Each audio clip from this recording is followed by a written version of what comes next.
ಅವರು ಚುನಾವಣೆ ಅಕ್ರಮಗಳನ್ನು ಎಸಗಿದ್ದಾರೆ ಅಂತೇಳಿ ಏನು ಕಳೆದ 2.5 ವರ್ಷಗಳ ಹಿಂದೆ ಒಂದು ದಾವೆಯನ್ನು ಹೂಡಿದ್ರು. ಆ ದಾವೆ ತೀರ್ಪು ಎಂದು ಅವರ ಸಂಘರಾಗಿದ್ದಾರೆ.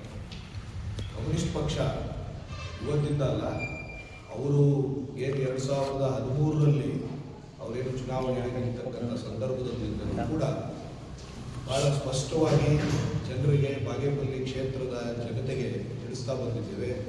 ಇವರ ಅಕ್ರಮದ ಆಸ್ತಿ ಸಂಪಾದನೆ ಮತ್ತು ಅಕ್ರಮದ ಮಾರ್ಗದಲ್ಲಿ ಅವರು ಗಳಿಸ್ತಾ ಇರ್ತಕ್ಕಂಥ ಸಂಪತ್ತನ್ನು, ಅವರ ಬಂಡವಾಳವನ್ನು ಹೆಚ್ಚಿಸಿಕೊಳ್ಳಲಿಕ್ಕೆ ಜನರ ಬಡತನವನ್ನು ಅವರ ಬಂಡವಾಳವನ್ನಾಗಿ ಮಾಡಿಕೊಡ್ತಾ ಇದ್ದಾರೆ ಅಂತೇಳಿ ನಾವು ಜನರಿಗೆ ತಿಳುವಳಿಕೆಯನ್ನು ಕೊಡ್ತಾನೆ ಬಂದಿದ್ದೇವೆ. ಇವತ್ತು ಕಮ್ಯುನಿಸ್ಟ್ ಪಕ್ಷ ಏನು ಹೇಳ್ತಾ ಇತ್ತು ಅದು ಸತ್ಯ ಅಂತೇಳಿ ಇವತ್ತು ಸಾಬೀತಾಗಿದೆ.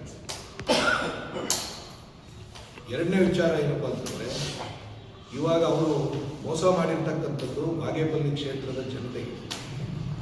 ಇಡೀ ಇವತ್ತು ಸಂಸದೀಯ ಪ್ರಜಾಪ್ರಭುತ್ವ ವ್ಯವಸ್ಥೆ ಚುನಾವಣೆಗಳು ನಡೆದಂಥ ಸಂದರ್ಭದಲ್ಲಿ ನಮ್ಮ ಜಿಲ್ಲೆಯ ಒಂದು ಚುನಾವಣಾ ಇತಿಹಾಸದಲ್ಲಿ ಇವರು ಮೊಟ್ಟ ಮೊದಲನೇ ಶಾಸಕರು ಇವತ್ತು ಅಸಿಂಧು ಆಗ್ತಾರೆ. ಇದು ಸಂಸದೀಯ ಪ್ರಜಾಪ್ರಭುತ್ವದ ಒಂದು ತಗ್ಗೊಲೆ ಅಂತೇಳಿ ಹೇಳಲಿಕ್ಕೆ ನಾವು ಬಯಸ್ತೇವೆ. ಚುನಾವಣೆ ಆಯೋಗವನ್ನು ಮೋಸ ಮಾಡತಕ್ಕಂಥದ್ದು, ಚುನಾವಣಾ ಆಯೋಗಕ್ಕೆ ತಪ್ಪು ಮಾಹಿತಿಯನ್ನು ಪ್ರಮಾಣದಲ್ಲಿ ಕೊಡ್ತಕ್ಕಂಥದ್ದು, ಇದೆಲ್ಲವೂ ಕೂಡ ಒಂದು ಕ್ರಿಮಿನಲ್ ಅಫೆನ್ಸ್ ಆಗಿರ್ತಕ್ಕಂಥದ್ದು. ಸೊ ಹಾಗಾಗಿ ಈ ಕೂಡಲೇ ಚುನಾವಣಾ ಆಯೋಗವು ಅವ್ರ ಮೇಲೆ ತಕ್ಕ ಕ್ರಮವನ್ನು ಕೈಗೊಳ್ಳಬೇಕು. ಹಾಗೆ ಈ ಕೂಡಲೇ ಬಾಗೇಪಲ್ಲಿ ವಿಧಾನಸಭಾ ಕ್ಷೇತ್ರದಲ್ಲಿ ಚುನಾವಣೆಯನ್ನು ಕೂಡ ನಡೆಸಬೇಕು ಅಂತೇಳಿ ನಾವು ಆಗ್ರಹವನ್ನು ಮಾಡ್ತಾ ಇದ್ದೇವೆ. ಅದೇ ರೀತಿ ಕರ್ನಾಟಕದ ರಾಜ್ಯ ಸರ್ಕಾರ ಇದುವರೆಗೂ ಕೂಡ ಇಂಥ ಶಾಸಕರಿಗೆ ಏನೆಲ್ಲ ಸೌಲಭ್ಯಗಳನ್ನು ಕೊಟ್ಟಿತ್ತು ಅವೆಲ್ಲ ಹಿಂಪಡೆಯಬೇಕು, ಏನೆಲ್ಲ ಹಣಕಾಸನ್ನು ಅವರು ವರ್ಗಾವಣೆ ಮಾಡಿದ್ರು ಅದೆಲ್ಲವೂ ಕೂಡ ಅವರು ವಸೂಲು ಮಾಡಬೇಕು ಅಂತ ಹೇಳಿ ಈ ಮೂಲಕ ನಾವು ಕೇಳ್ಕೊಳ್ತೇವೆ. ಅದೇ ರೀತಿ ಏನು ಇವತ್ತು ಇದನ್ನು ನಾವು ಅರ್ಥ ಮಾಡ್ಕೊಳ್ಬೇಕಾಗ್ತದೆ. ಏನು ನಡೆದಿದೆ ಇದರಲ್ಲಿ ಎಸ್.ಎನ್. ಸುಬ್ಬಾರೆಡ್ಡಿ ಅವರನ್ನ ಒಂದು ವ್ಯಕ್ತಿಯಾಗಿ ನೋಡೋದಕ್ಕಿಂತ ಇದು ಒಂದು ವ್ಯವಸ್ಥೆ. ಎಸ್.ಎನ್. ಸುಬ್ಬಾರೆಡ್ಡಿ ಅವರು ಬರೋಕ್ಕಿಂತ ಮುಂಚೆ ಬಾಗೇಪಲ್ಲಿ ವಿಧಾನಸಭಾ ಕ್ಷೇತ್ರದಲ್ಲಿ ಹಣಕಾಸಿನ ಚುನಾವಣೆ ಸಂದರ್ಭದಲ್ಲಿ ಹಣಕಾಸಿನ ವಹಿವಾಟು ನಡೀತಾ ಇದ್ದು ಕೂಡ ಅದಕ್ಕೆ ಒಂದು ರಚನಾತ್ಮಕವಾಗಿ ಒಂದು ಸ್ಟ್ರಕ್ಚರಲ್ ಇದನ್ನು ಕೊಟ್ಟಿರ್ತಕ್ಕಂಥ ಘನತೆ ಸುಬ್ಬಾರೆಡ್ಡಿಗೆ ಸಿಗ್ತದೆ. ಇಡೀ ನಮ್ಮ ಜಿಲ್ಲೆಯಲ್ಲಿ ಚುನಾವಣೆ ಸಂದರ್ಭದಲ್ಲಿ ಯಾವ ರೀತಿ ಪ್ರತಿಯೊಬ್ಬ ಮತದಾರನಿಗೂ ಕೂಡ ಹಣಕಾಸನ್ನ ಹಂಚಿಕೆ ಮಾಡಬೇಕು ಅಂತಕ್ಕಂಥ ಒಂದು ಸ್ಟ್ರಕ್ಚರ್ ಅನ್ನು ನಿರ್ಮಾಣ ಮಾಡಿರ್ತಕ್ಕಂತಹ ಒಂದು ಘನತೆ ಸುಬ್ಬಾರೆಡ್ಡಿಗೆ ಸಿಗ್ತದೆ ಅಂತೇಳಿ ನಾನು ಈ ಸಂದರ್ಭದಲ್ಲಿ ಹೇಳ್ತೇನೆ. ಅವರು ಏನು ನಮ್ಮ ಇಲ್ಲಿನ ಯುವಕರು, ಅದರಲ್ಲೂ ಮುಖ್ಯವಾಗಿ ಬಾಗೇಪಲ್ಲಿ ನಗರಕ್ಕೆ ಹೋಗಿ ಅಲ್ಲಿ ಉದ್ಯೋಗವನ್ನು ಮಾಡ್ತಕ್ಕಂಥ ಒಂದು ಪರಿಸ್ಥಿತಿಯಲ್ಲಿ ಇರ್ತಾರೆ. ಅಂತ ಹುಡುಗರನ್ನೆಲ್ಲವನ್ನೂ ಕೂಡ ಇವರು ಬ್ಯಾಚ್ಗಳನ್ನಾಗಿ ಮಾಡಿ ಅವರ ಕೈಯಲ್ಲಿ ವೋಟರ್ ಲಿಸ್ಟು ಹಣವನ್ನು ಕೊಟ್ಟು ಪ್ರತಿಯೊಂದು ಮನೆಗೂ ತಲುಪತಕ್ಕಂಥ ರೀತಿಯಲ್ಲಿ ಚುನಾವಣೆಯನ್ನ ಒಂದು ಹಣಕಾಸಿನ ಒಂದು ಏನಂತಾರೆ ಅದನ್ನು ಒಂದು ವ್ಯಾಪಾರ ಒಂದು ದಂಧೆಯಾಗಿ ಮಾರ್ಪಾಟು ಮಾಡಿರ್ತಕ್ಕಂಥ ಘನತೆ ಏನಾದರೂ ಸೇರಿದ್ರೆ ಅದು ಸುಬ್ಬಾರೆಡ್ಡಿಗೆ ಸೇರ್ತದೆ ಅಂತೇಳಿ ನಾವು ನೇರವಾಗಿ ಹೇಳಲಿಕ್ಕೆ ಈಗಲಾದರೂ ಕೂಡ ಜನರು ಎಚ್ಚೆತ್ತುಕೊಳ್ಳಿಲ್ಲ ಅಂತಂದ್ರೆ ಮುಂದಿನ ದಿನಗಳಲ್ಲಿ ಭಾರತ ದೇಶದಲ್ಲಿ ಮತ್ತೆ ನಮ್ಮ ಚಿಕ್ಕಬಳ್ಳಾಪುರ ಜಿಲ್ಲೆಯಲ್ಲಿ ಪ್ರಜಾಪ್ರಭುತ್ವ ವ್ಯವಸ್ಥೆ, ಅದರಲ್ಲೂ ಸಂಸದೀಯ ಪ್ರಜಾಪ್ರಭುತ್ವ, ಈಗೇನು ಬಿಜೆಪಿ ಅಭ್ಯರ್ಥಿಯಾಗಿದ್ರು ಕಳೆದ ಚುನಾವಣೆಯಲ್ಲಿ ಬಾಗೇಪಲ್ಲಿ ಕ್ಷೇತ್ರದಿಂದ, ಅವರು ಕೂಡ ಇದೇ ರೀತಿಯಾದಂತಹ ಒಂದು ವರ್ತನೆ ಇರ್ತಕ್ಕಂಥವ್ರು. ಅವ್ರಿಗೂ ಇವ್ರಿಗೂ ದೊಡ್ಡ ವ್ಯತ್ಯಾಸ ಇಲ್ಲ. ಇದನ್ನ ಜನರು ಗಳಿಸ್ಬೇಕು. ಸುಬ್ಬಾರೆಡ್ಡಿ ಅವರು ಚುನಾವಣೆ ಪೂರ್ವದಲ್ಲಿ ಅಂದ್ರೆ 2013ರಲ್ಲಿ ಅವರು ಚುನಾವಣೆ ಸ್ಪರ್ಧೆ ಮಾಡೋಕ್ಕಿಂತ ಮುಂಚೆ ಅವರು ಕೂಡ ಬಂದಿದ್ದು ನಾನು ಸಮಾಜ ಸೇವಕ, ಅವರು ಕೂಡ ಬಂದಿದ್ದು ನಾವೇನೇನು ಮಾಡ್ತೀನಿ, ಜನರನ್ನು ಉದ್ಧಾರ ಮಾಡ್ತೀನಿ ಅಂತ ಬಂದರು. ಅವರು ಯಾವ ಸಾಂಸ್ಕೃತಿಕ ಮಾಧ್ಯಮವನ್ನು ಬಳಸಬೇಕೋ ಅದೆಲ್ಲವನ್ನೂ ಕೂಡ ಇವತ್ತು ಅವರು ಭ್ರಷ್ಟಾಚಾರವನ್ನು ಅದರೆಲ್ಲವನ್ನೂ ಕೂಡ ಅದರಲ್ಲಿ ಒಂಥರ ಬೇರುಗಳು ಬಿಡೋ ಮಟ್ಟಕ್ಕೆ ಇವತ್ತು ಅದನ್ನು ಅವರು ನಿರ್ಮಾಣ ಮಾಡಿಟ್ಟಿದ್ದಾರೆ. ಇವರು ಕೂಡ ಇವತ್ತು ನಾನು ನಮ್ಮ ಮಾಧ್ಯಮದ ಮೂಲಕ ಜನಸಾಮಾನ್ಯರಲ್ಲಿ ನಾನು ಕಳಕಳಿಯಿಂದ ಪ್ರಾರ್ಥನೆಯನ್ನು ಮಾಡ್ತೇನೆ. ದಯವಿಟ್ಟು ಇದನ್ನು ಒಬ್ಬ ವ್ಯಕ್ತಿಯಾಗಿ ನೋಡುವಂತ ಅವಶ್ಯಕತೆ ಇಲ್ಲ. ಇದು ಒಂದು ವರ್ಗ. ಯಾರು ಕಳ್ಳ ಮಾರ್ಗದಲ್ಲಿ ಅನೈತಿಕವಾಗಿ ಆಸ್ತಿಯನ್ನ ಸಂಪಾದನೆ ಮಾಡಿರ್ತಾರೆ, ಯಾರಾದರೂ ಆಗಿರ್ಬೋದು, ಅವರು ಇವತ್ತು ಸಂಸದೀಯ ಪ್ರಜಾಪ್ರಭುತ್ವ ವ್ಯವಸ್ಥೆಯ ಒಂದು ಕಗ್ಗೊಲೆ ಮಾಡಿ ಅದನ್ನ ಭ್ರಷ್ಟಾಚಾರಕ್ಕೆ ತಳ್ತಾ ಇರ್ತಕ್ಕಂಥದ್ದು, ಜನಸಾಮಾನ್ಯರ ಜೀವನವನ್ನ ಇನ್ನಷ್ಟು ಅವರು ಕಷ್ಟಕ್ಕೆ ತಳ್ತಾ ಇರ್ತಕ್ಕಂಥದ್ದು ನಡೀತಾ ಇದೆ. ಸೊ ಆ ವರ್ಗದ ಲಕ್ಷಣವನ್ನ ಇವತ್ತು ಸಾಮಾನ್ಯ ಜನರು ಗುರುತಿಸಬೇಕಾಗ್ತದೆ. ಈ ವ್ಯಕ್ತಿಗಿಂತ ಇನ್ನೊಬ್ಬ ವ್ಯಕ್ತಿ ಮೇಲು ಅಂತಕ್ಕಂಥ ಮಾತು ಬೇಡ. ಈ ವರ್ಗ ಇವರು ಈ ಹಣವನ್ನ ಸಂಪಾದನೆ ಮಾಡಿರ್ತಕ್ಕಂಥದ್ದು ಹಾಗೆ, ಅವರು ಹೇಗೆ ಜೀವನವನ್ನು ಮಾಡ್ತಾ ಇದ್ದಾರೆ, ಇವತ್ತು ನಮ್ಮನ್ನು ಪ್ರತಿನಿಧಿಸಬೇಕಂತಂದ್ರೆ ಅವರ ತಿಳುವಳಿಕೆ ಮಟ್ಟ ಏನು, ಅವರ ಅರ್ಹತೆ ಏನು, ಅವ್ರು ಯಾವ ರೀತಿ ಜೀವನವನ್ನು ನಡೆಸ್ತಾ ಇದ್ದಾರೆ ಅಂತಕ್ಕಂಥ ಒಂದು ವಿಚಾರವನ್ನ ಜನಸಾಮಾನ್ಯರು ಅರ್ಥ ಮಾಡ್ಕೊಳ್ಬೇಕಾಗ್ತದೆ.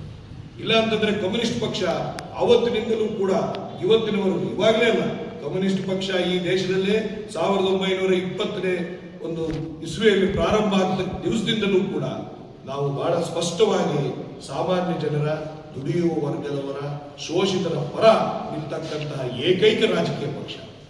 ನೀವು ಭಾರತ ದೇಶದ ಮಟ್ಟಿಗೆ ಆಗಲಿ, ಪ್ರಪಂಚಾದ್ಯಂತ ಆಗಲಿ, ಇವತ್ತು ಏನಕ್ಕೆ ಕಮ್ಯುನಿಸ್ಟ್ ಪಕ್ಷ ಆಗಿ ನಿಂತಿದೆ?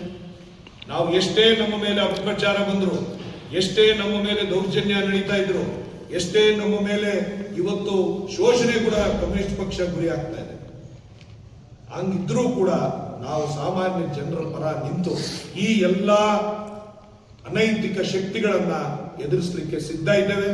ಮುಂದಿನ ಚುನಾವಣೆಗಳಲ್ಲಿ ಏನು ಇವತ್ತು ಇದರಿಂದ ಒಂದು ಗುಣಪಾಠವನ್ನು ಕಲಿಬೇಕಾಗಿದೆ. ಇದು ನನ್ನ ಮಟ್ಟಿಗೆ ಕಾಂಗ್ರೆಸ್ ಪಕ್ಷವೂ ಕೂಡ ಇಂತಹ ಅಭ್ಯರ್ಥಿಗಳನ್ನ ಚುನಾವಣೆಯಲ್ಲಿ ನಿಲ್ಲಿಸಿದ್ದಕ್ಕೆ ಅವರು ಇವತ್ತು ಬಾಗೇಪಲ್ಲಿ ಕ್ಷೇತ್ರದ ಜನತೆಗೆ ಅವರು ಬಹಿರಂಗವಾಗಿ ಕ್ಷಮಾಪಣೆಯನ್ನು ಕೋರ್ತಕ್ಕಂಥದ್ದು ಅವರ ಜವಾಬ್ದಾರಿ ಆಗ್ತದೆ. ಅದರಿಂದ ನುಂಚ್ಕೊಳ್ತಕ್ಕಂಥ ಕೆಲಸ ಕಾಂಗ್ರೆಸ್ ಪಕ್ಷ ಮಾಡಬಾರ್ದು.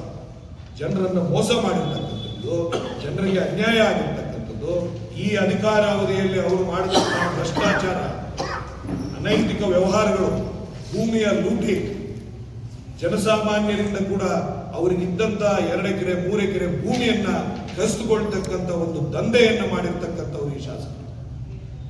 ಈಗ ಅಲ್ಲಿ ಬರ್ತಾ ಇರ್ತಕ್ಕಂಥವ್ರು ಎಲ್ಲರೂ ಕೂಡ ಇದೇ ದಾರಿಯಲ್ಲಿ, ಇದೇ ವಿಚಾರದಲ್ಲಿ ಬರ್ತಾ ಇರ್ತಕ್ಕಂಥವ್ರು ಇದ್ದಾರೆ.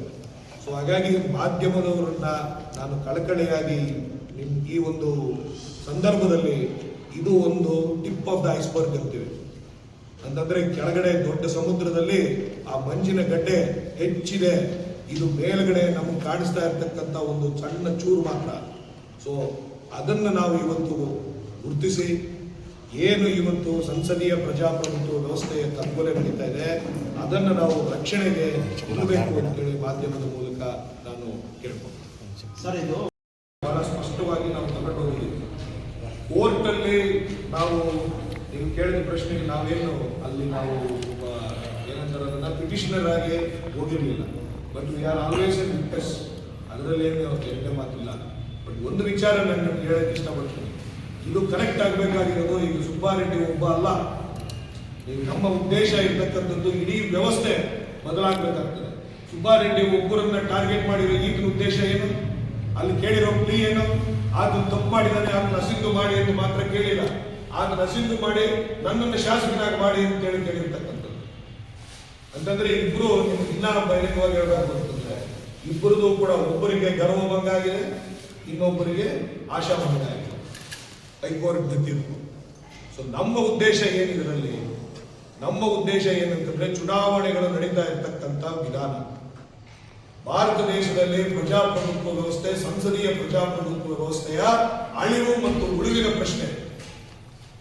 ಸಂಸದೀಯ ಪ್ರಜಾಪ್ರಭುತ್ವ ವ್ಯವಸ್ಥೆ ಇವತ್ತು ಭಾರತ ದೇಶದಲ್ಲಿ ಅಳಿವಾದರೆ, ಈ ಸಂದರ್ಭದಲ್ಲಿ ಕಮ್ಯುನಿಸ್ಟ್ ಪಕ್ಷವಾಗಿ ನಾವು ಹೇಳ್ತಾ ಇದ್ದೀವಿ, ಇಡೀ ಭಾರತ ದೇಶದಲ್ಲಿ ಇರ್ತಕ್ಕಂಥ ದುಡಿಯುವ ವರ್ಗ, ಅಲ್ಪಸಂಖ್ಯಾತರು, ಹಿಂದುಳಿದ ವರ್ಗ, ದಲಿತರು, ಮಹಿಳೆಯರು, ವಿದ್ಯಾರ್ಥಿ, ಯುವಜನರು, ಶೋಷಿತ ವರ್ಗಕ್ಕೆ ಅದು ಕಂಟಕವಾಗ್ತದೆ.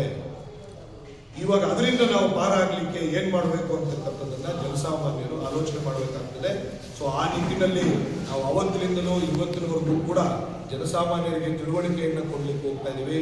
ಆದರೆ ಇವರ ಹಣಬಲದಿಂದ, ಅವರು ಮಾಡ್ತಾ ಇರ್ತಕ್ಕಂಥ ತಂತ್ರಗಾರಿಕೆಯಿಂದ ಯಾವ ಕಮ್ಯುನಿಸ್ಟ್ ಪಕ್ಷ ಬಡವರ ಮೇಲೆ, ಬಡವರ ಪರ ಇದೆ, ಆ ಕಮ್ಯುನಿಸ್ಟ್ ಪಕ್ಷದ ಮೇಲೆ ಅವರ ಅಪಪ್ರಚಾರಗಳನ್ನು ಮಾಡೋದು, ಕಮ್ಯುನಿಸ್ಟ್ ಅಭ್ಯರ್ಥಿಗಳ ಮೇಲೆ ಅವರ ಅಪಪ್ರಚಾರವನ್ನು ಮಾಡೋದು, ಇದು ಒಂದು ಏನಂತಾರೆ, ಅದು ಕೂಡ ಒಂದು ಸ್ಟ್ರಕ್ಚರಲ್ ಒಂದು ರಚನಾತ್ಮಕವಾಗಿ ಮಾಡತಕ್ಕಂಥ ಪ್ರಕ್ರಿಯೆಯಲ್ಲಿ ನಾವು ಅದನ್ನು ಭೇದಿಸಲಿಕ್ಕೆ ನಮ್ಮಲ್ಲಿ ಲೋಪಗಳಾಗಿದೆ ಅಂತಕ್ಕಂಥದ್ದನ್ನು ಕೂಡ ನಾವು ಈಗ ಗ್ರಹಿಸಿದ್ದೇವೆ. ಮುಂದಿನ ದಿನಗಳಲ್ಲಿ ಯಾವ ದುಡಿಯುವ ವರ್ಗ ಇದೆ ಆ ವರ್ಗವನ್ನ ಅದರ ಐಕ್ಯತೆಯನ್ನು ಮೂಡಿಸಿ ಇವರಿಗೆ ತಕ್ಕ ಒಂದು ಪಾಠವನ್ನ ಕಲಿಸ್ತಕ್ಕಂಥದ್ದಿದೆ. ನಮ್ಮ ಉದ್ದೇಶ ಚುನಾವಣೆಗಳನ್ನು ಗೆಲ್ಲೋದು ಮಾತ್ರ ಅಲ್ಲ, ಇಡೀ ಸಮಾಜವನ್ನ ಎಲ್ಲರೂ ಕೂಡ ಸಮಸಮಾಜವನ್ನು ನಿರ್ಮಾಣ ಮಾಡಿ ಇಲ್ಲಿ ಎಲ್ಲರೂ ಕೂಡ ಶಾಂತಿಯುತವಾಗಿ ಗೌರವದಿಂದ ಘನತೆಯಿಂದ ಬದುಕತಕ್ಕಂಥ ಬದುಕನ್ನು ಕೊಡ್ತಕ್ಕಂಥದ್ದು ಕಮ್ಯುನಿಸ್ಟ್ ಪಕ್ಷದ ಮೂಲ ಉದ್ದೇಶ ಅಂತ ಹೇಳಿ ನಾನು ಈ ಸಂದರ್ಭದಲ್ಲಿ ನಿಮ್ಮದು ಪಕ್ಷದ